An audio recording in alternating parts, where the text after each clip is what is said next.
Chicken নিয়ে নিলাম 1 KG, 200 টক দই দিয়ে দিলাম চিকেন রেজালা বানাবার জন্য। 1 চামচ আদা বাটা, রসুন বাটা দিয়ে দিলাম, 1 চামচ গোলমরিচের গুঁড়ো দিয়ে দিলাম, আর 1 চামচ লবণ দিয়ে দিলাম।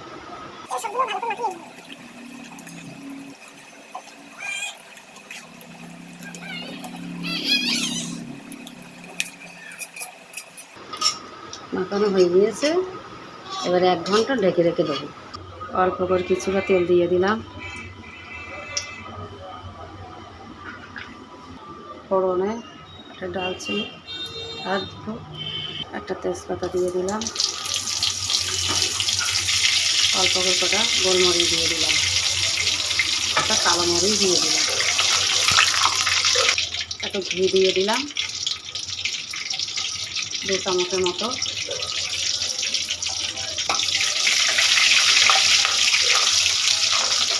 পেঁয়াজ বাটা দিয়ে দিলাম,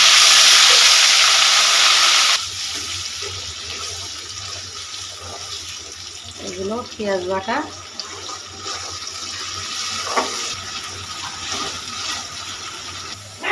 পেঁয়াজগুলো হয়ে গিয়েছে, এবার চিকেনগুলো দিয়ে দেবো। 1 ঘন্টা হয়ে গিয়েছে,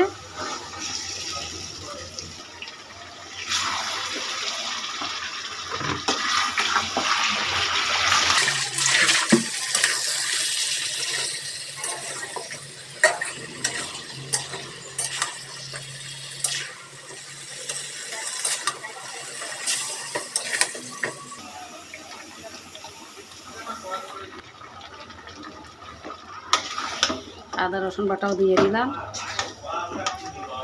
হ্যাঁ, চিকেন দিয়ে কতটা পানি বের হয়েছে দেখুন, এই পানিতে চিকেন সিদ্ধ হয়ে গেছে।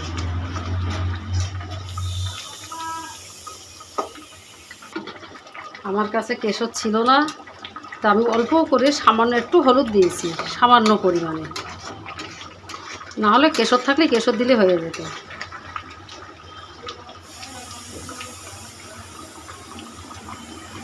এবার আস্তে আস্তে ঢেকে ঢেকে এগুলো সিদ্ধ করে নেব।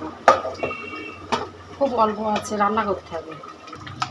কাজু বাদাম, পোস্ত, কাজু বাদাম আর পোস্ত বাটা এটা দিয়ে দিলাম।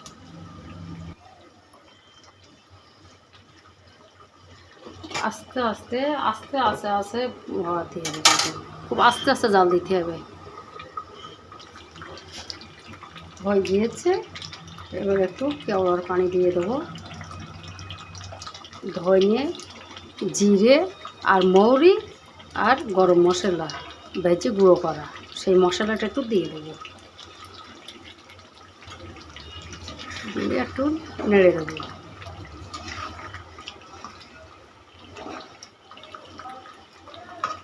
হয়ে গিয়েছে,